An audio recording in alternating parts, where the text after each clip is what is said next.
오늘 우리가 볼 하나님의 말씀은 누가복음 17장 11절부터 16절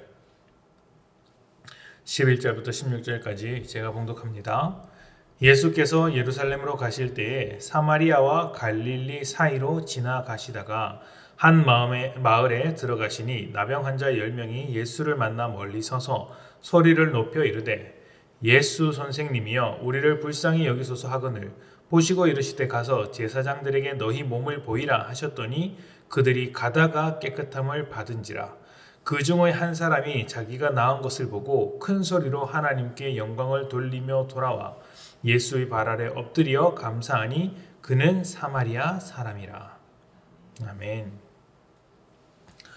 교회에 처음 발딛는 사람이 가장 먼저 듣는 말 중에 하나가 바로 믿음일 것입니다. 예수를 믿는 것이 구원의 유일한 길이기 때문에 믿음에 대해서 설명하고 믿음에 대해서 묻고 믿음을 확인합니다. 믿음이 없으면 교회 안에 있는 지체들이 복음을 전하며 우리가 믿는 믿음이 누구인지, 믿음의 대상은 또 누구인지 이 복음을 자세하게 설명할 것입니다.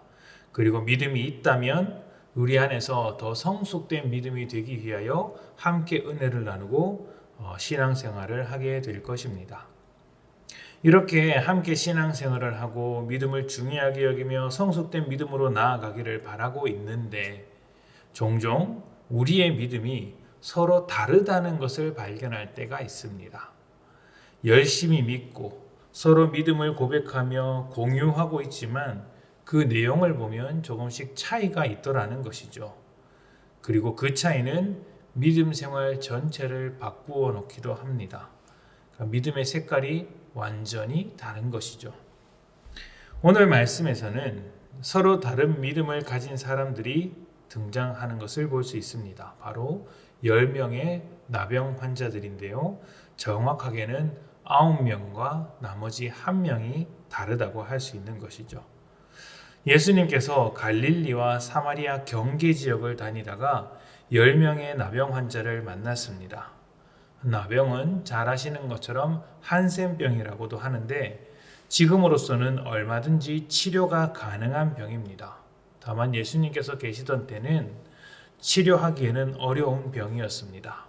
그리고 겉으로 볼 때는 조금 불편한 모양을 가지고 있었기 때문에 사람들이 가까이 하려고 하지 않았고 율법에 따르면 그러한 병은 감염의 위험이 있어서 또 여러 가지 이유로 부정하다고 여겼습니다.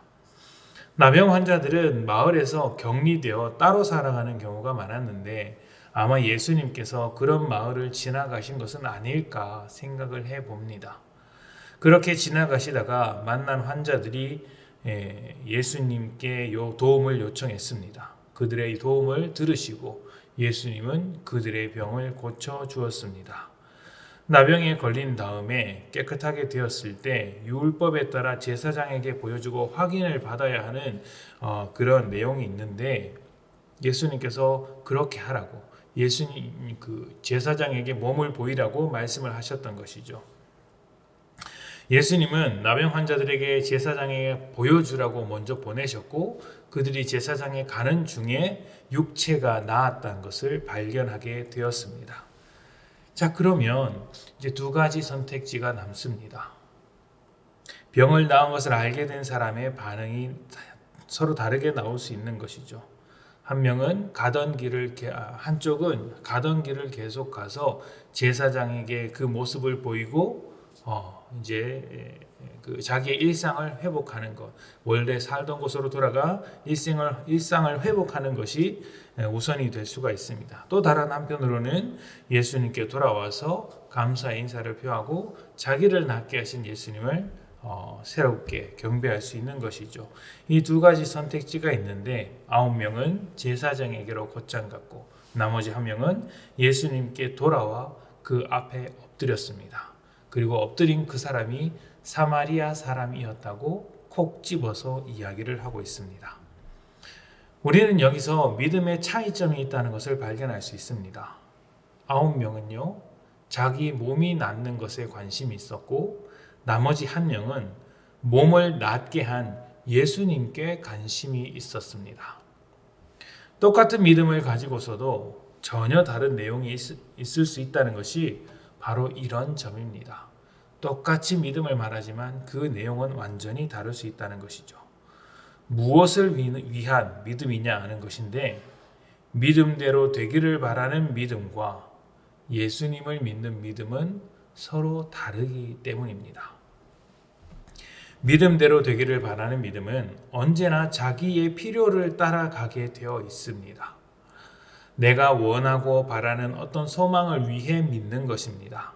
그러니 어쩌면 대부분 그러한 믿음은 세상의 필요, 세상의 요청을 따라가는 믿음일 수 있는 것이죠. 하나님께 기도하며 나의 필요를 구할 때 그 필요를 위한 믿음이기 때문에 때때로 하나님이 나의 필요를 위한 도구가 될 뿐이라는 것입니다.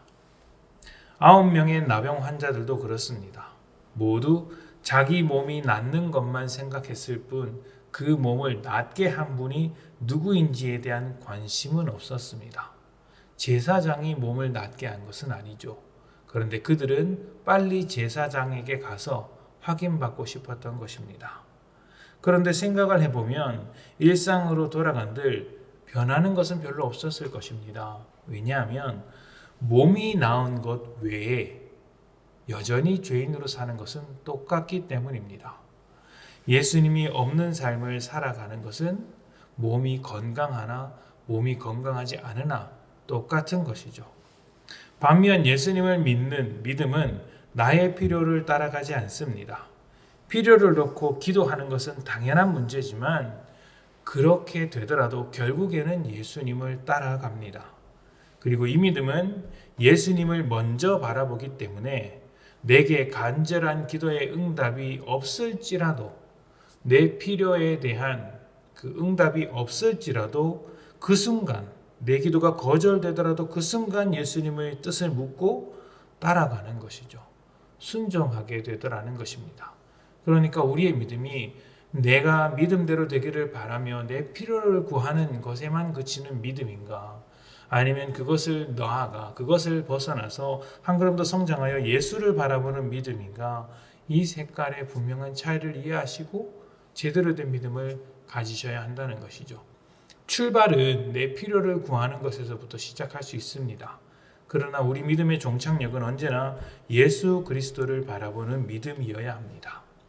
어떤 믿음을 가지고 계십니까? 병이 나은 것은 똑같습니다. 그런데 한쪽은 병이 나은 것만 원했고 다른 한쪽은 병을 낫게 하신 예수님을 원했습니다. 우리는 어떤 믿음에 가까운지 모르겠습니다. 각각 자기 믿음을 한번 들여다보십시오. 병이 낫는 것보다 우리를 구원하시고 우리의 주인 되셔서 끝까지 함께 해주시는 예수님을 원하는 믿음이어야 하지 않겠습니까? 그런 믿음이 참된 믿음이라고 말할 수 있을 것입니다. 오늘 하루 믿음의 방향을 예수님께 고정시키십시다. 그리고 예수님을 믿음으로 예수님의 뜻대로 살아가시는 복된 여러분이 되시기를 축복합니다. 함께 기도합시다.